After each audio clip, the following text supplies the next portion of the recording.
The primary data terminal in the human resources administrative level hummed with a low, steady frequency. Fesic rested her primary tentacles against the cool glass of her console, her bioluminescence pulsing a rhythmic, bureaucratic blue. She had processed 11,000 personnel files during her tenure on Joint Species Station Meridian. None of them had started with 3 contradictory security complaints regarding a single, remarkably unremarkable deckhand. The subject was a human named Samuel Osei. Job title: Maintenance Technician, Class 4. Station Vernacular: the Deck 9 Janitor. Complaint 1 originated from Strategic Operations. Security sensors found him mopping the restricted command floor at 0200 hours. Complaint 2 came from a Deck 4 pressure alarm. Instead of following the posted evacuation routes, Samuel had calmly directed 40 panicking crew members through Corridor 7B, an unmarked maintenance shaft. Subsequent automated analysis proved his route was exactly 3 minutes faster. Complaint 3 was filed by a Yanari navigation officer. The human had corrected her star chart calculation regarding a localized gravitational anomaly. He had done this while wringing out a sponge beside her console. Fesic's skin rippled with a faint wave of violet curiosity. She tapped the prompt to unseal Samuel Osei's background file. The terminal screen blinked black. A crimson text block materialized. Clearance insufficient. Dual Admiral authorization required. I should have submitted a standard glitch report and moved on.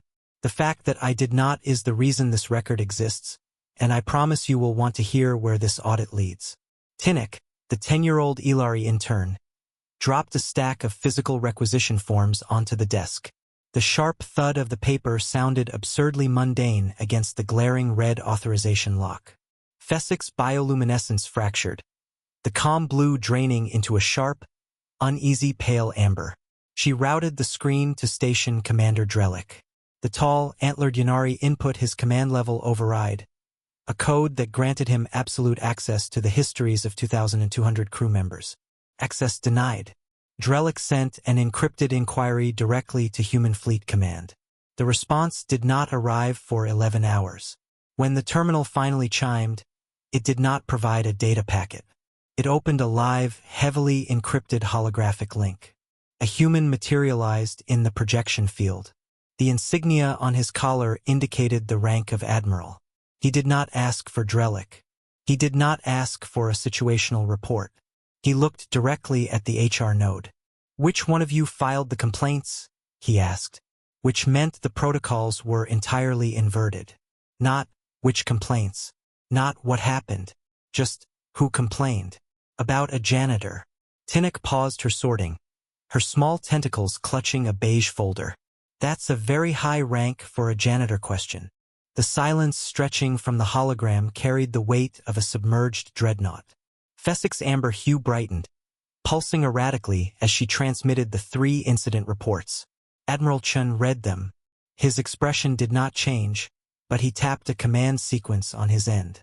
"I am authorizing a partial unseal. Read it carefully." The red lock screen dissolved. Text began to spool across Fesic's monitor. Name: Samuel Osei. Rank: Rear Admiral retired.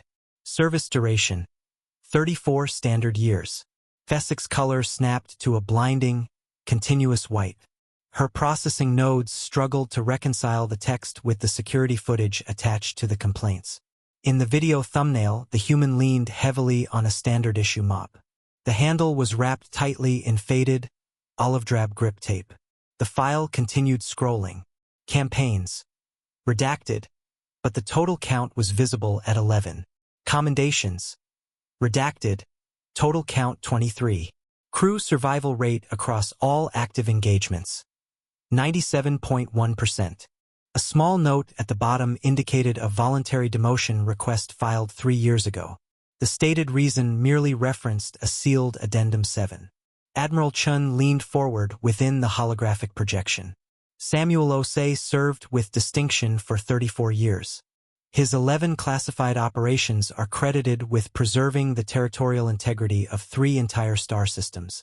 His crew survival rate was 97.1% across all engagements.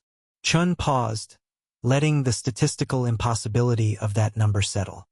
He retired voluntarily. He requested reassignment to lower deck maintenance. We honored the request.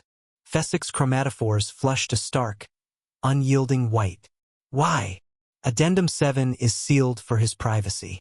I can only tell you that he lost people on his last operation. Not many, but enough for him.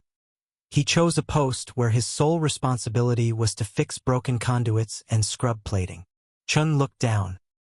He said, the audio clipped as the Admiral cleared his throat.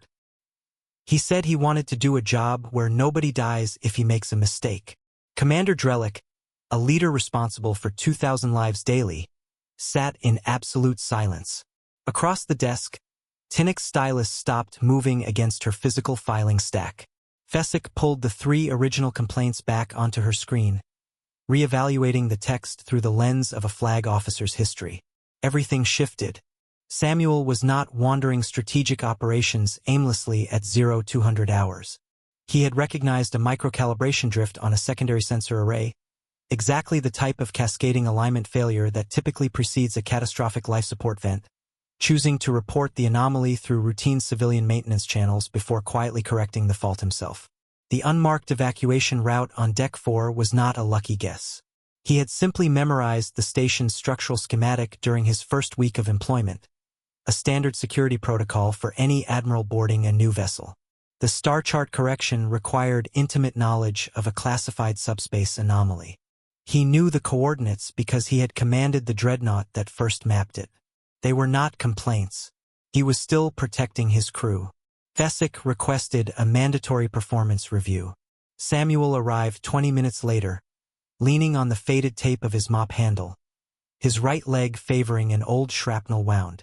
She offered him a command advisory position. She offered him a consultancy. He refused. Samuel looked down at the frayed cotton strings resting on the polished floorboards. Everybody notices a dirty floor. Nobody notices the man who cleaned it. That's the first time I've slept through the night in 3 years. Fessek formally dismissed the infractions. Commander Drellick issued no promotion and held no ceremony, but he quietly reclassified Samuel's security clearance, ensuring the maintenance badge could now unlock any sealed door on Station Meridian. The 3 reporting officers received a single, uniform notification. Complaint reviewed.